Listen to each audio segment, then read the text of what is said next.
क्योंकि आप अधिकारी भी नहीं हो। यदि कोई धार्मिक यज्ञ भी करना चाहे तो तुम अधिकारी नहीं हो। कोई भी व्यक्ति पाठ कर देने से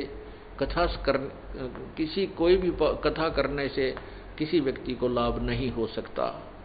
कहते हैं गुरु बिन माला फेरते हैं, गुरु बिन देते दाने हैं, गुरु बिन दोनों निष्फल हैं, जय पूछो वेद पुराण। गुरु बिन यज्ञ होम ना की जय है, गुरु की आज्ञा माए रही जय। गुरु बिन यज्ञ हवन जो करही, मिथ्या होवे कबू ना फरही। अब गुरु कौन है? गुरु का अर्थ है जो तत्व ज्ञान यानी सत्य, जो ज्ञान प्रदान करता है, आध्यात्मिक ज्ञान प्रदान करता है, जो सच्चा ज्ञान देता है, उसको गुरु कहो चाहे सतगुरु कहो। सतगुरु तो इसलिए कहना पड़ गया कि नकली गुरु हो गए। अगर यदि ये नकली गुरु ना हो तो गुरु ही बहुत है, सतगुरु कहने की आवश्यकता है नहीं। क्योंकि गुरु का अर्थ होता है सही ज्ञान दे वो टीचर। जो टीचर आउट ऑफ सिलेबस ना पढ़ाता हो, सिलेबस से ही, पाठ्यक्रम से ही हमें पढ़ा रहा हो, तो वो टीचर ही है। इसी प्रकार ये कि ये स्पिरिचुअल टीचर होता है, आध्यात्मिक गुरु होता है। इसको गुरु ही काफी शब्द था, लेकिन सतगुरु इसलिए कहना पड़ा कि नकली गुरुओं की गिनती नहीं। इसलिए उसमें कुछ डिफ्रेंशिएट करने के लिए, उसमें भिन्नता दिखाने के लिए कि गुरु, अगर तुम इनको गुरु मानते हैं तो एक सतगुरु की आवश्यकता जो इनसे न्यारा ज्ञान, सच्चा ज्ञान देता है। तो गुरु के बिना जो हवन और पाठ आदि कराए जाते वो भी लाभदायक नहीं होते। इसलिए तुम जो ये क्रिया करते हो इससे कोई लाभ नहीं होता, क्योंकि इसका प्रमाण दिया है। जैसे राजा परीक्षित को 7वें दिन सर्प ने डसना था, उनको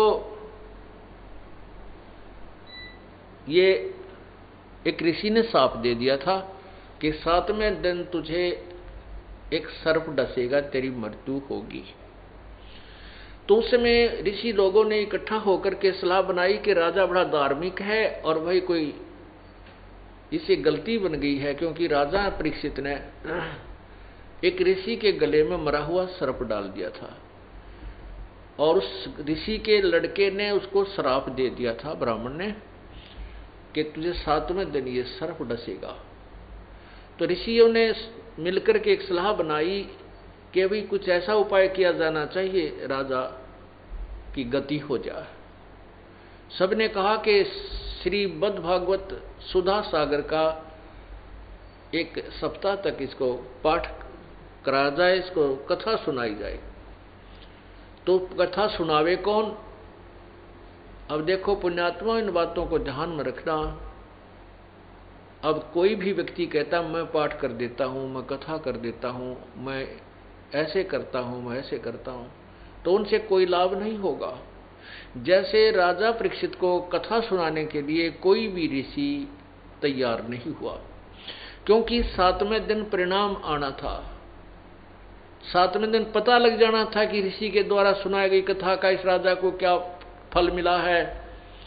कोई भी तैयार नहीं हुआ। इवन व्यास जी ने भी हाथ खड़े कर दिए कि मैं इस योग्य नहीं हूं कि कथा सुना कर राजा की कुछ मोक्ष करा सकूं, यहां से गति करा सकूं।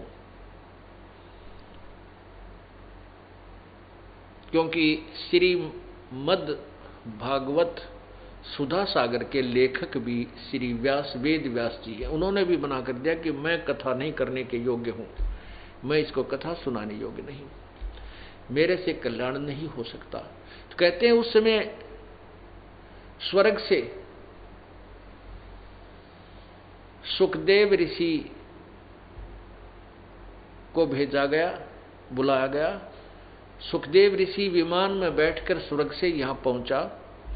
अब सुखदेव ऋषि के यहां आने और वापस स्वर्ग जाने का जो विमान रेंट, यानी जो एयरप्लेन का रेंट है, वो भी राजा परीक्षित के पुण्य से ही दिया गया। और फिर सुखदेव जी ने 7 दिन तक वो कथा सुनाई, श्रीमद् भगवत सुधा सागर की 7 दिन पाठ किया। तब जितना लाभ इन ऋषियों से हो सकता था वो भी उस गुरु से हुआ जो अधिकारी था, क्योंकि राजा जनक ने उसे अधिकारी बना दिया था और वो केवल विष्णु तक का ही गुरु था उसे आगे के गुरु नहीं थे, तो वो भी लाभ उस गुरु से मिला, अन्य से नहीं मिला। अपुण्यात्मा ये कहते हैं समझदार को संकेत ही काफी होता है। ये एक बहुत अच्छा उदाहरण है कि यहाँ कोई भी ये पाठ करते फिरते उनसे कोई लाभ होने वाला नहीं है, क्योंकि वो अधिकारी नहीं। तो यहाँ